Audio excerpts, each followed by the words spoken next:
Olá, alunos, boa tarde. Então, hoje nós vamos falar sobre a reprodução assexuada dos fungos. Esse conteúdo ele está no nosso livro de ciências, na página 15. Então, alguns fungos, conhecidos como leveduras, são unicelulares. Esses organismos podem ser usados pelos seres humanos para a produção de pães e outros alimentos. Então, nós podemos perceber nessa imagem que esse fungo ele vai servir para a produção desses alimentos, como pães e outros, tá? Então, os fungos eles não têm a capacidade de se locomover. E eis a pergunta: se ele não tem essa capacidade de se locomover, e como você imagina então que eles puderam se espalhar por todo o planeta? Eis a pergunta, né? Então, ao observarmos esta figura aqui, né, nós podemos perceber que aqui nós temos aqui um fungo, onde pelo qual ele está soltando aqui tipo uma fumaça, esse vapor, que são exatamente os fungos que eles podem gerar de forma assexuada, são células microscópicas chamadas de esporos, né? Os quais eles podem ser levados pelo vento, né? E quando um esporo ele cai sobre a matéria orgânica, né? Como uma fatia de pão, por exemplo, ou um fruto, ele se multiplica e dá origem às hifas, né? Que se ramificam e penetram no material. Ou seja, então aqui é exatamente uma proliferação desse fungo, né?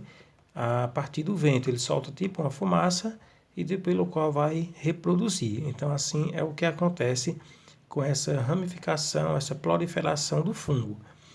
Esses fungos, eles são prejudiciais ao ser humano?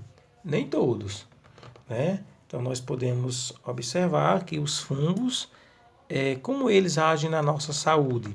Então, existem diversos fungos, né, que vivem associados a outros organismos, certo? Então, alguns podem ser encontrados na pele, nas mucosas de animais, como, por exemplo, o ser humano.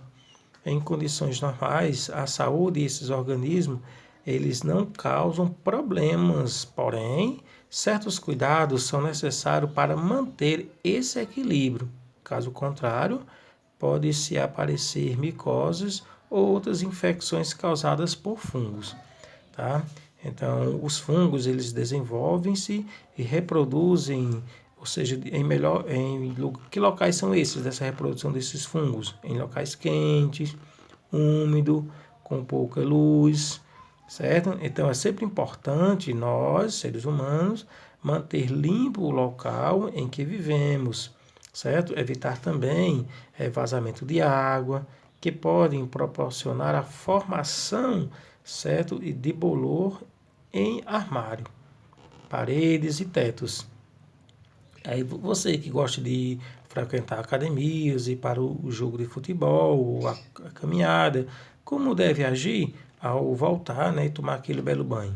Ou seja, então é preciso nós termos aquela curiosidade, termos o cuidado na nossa higienização pessoal, certo? Então isso vai fazer com que a nossa saúde ela mantenha equilibrada. Depois dessa prática de esporte, por exemplo, e depois do banho, é importante nós secarmos bem todo o nosso corpo, certo? Especialmente entre os dedos dos pés. Tem que secar bem para evitar essa micose, tá certo? A virilha, por exemplo, tem que ser bastante secos, os órgãos genitais, certo? Evitar tanto emprestar como pedir emprestado calçados. Isso aí deve ser evitado também, tá certo? Só o calçado, meias, roupas íntimas também elas devem ser evitadas, tanto emprestar como também serem emprestadas. E aquele calçado, de vez em quando, é interessante que o coloque na luz solar, né? Porque aí aquela luz ela vai evitar a proliferação desse fungo, tá certo?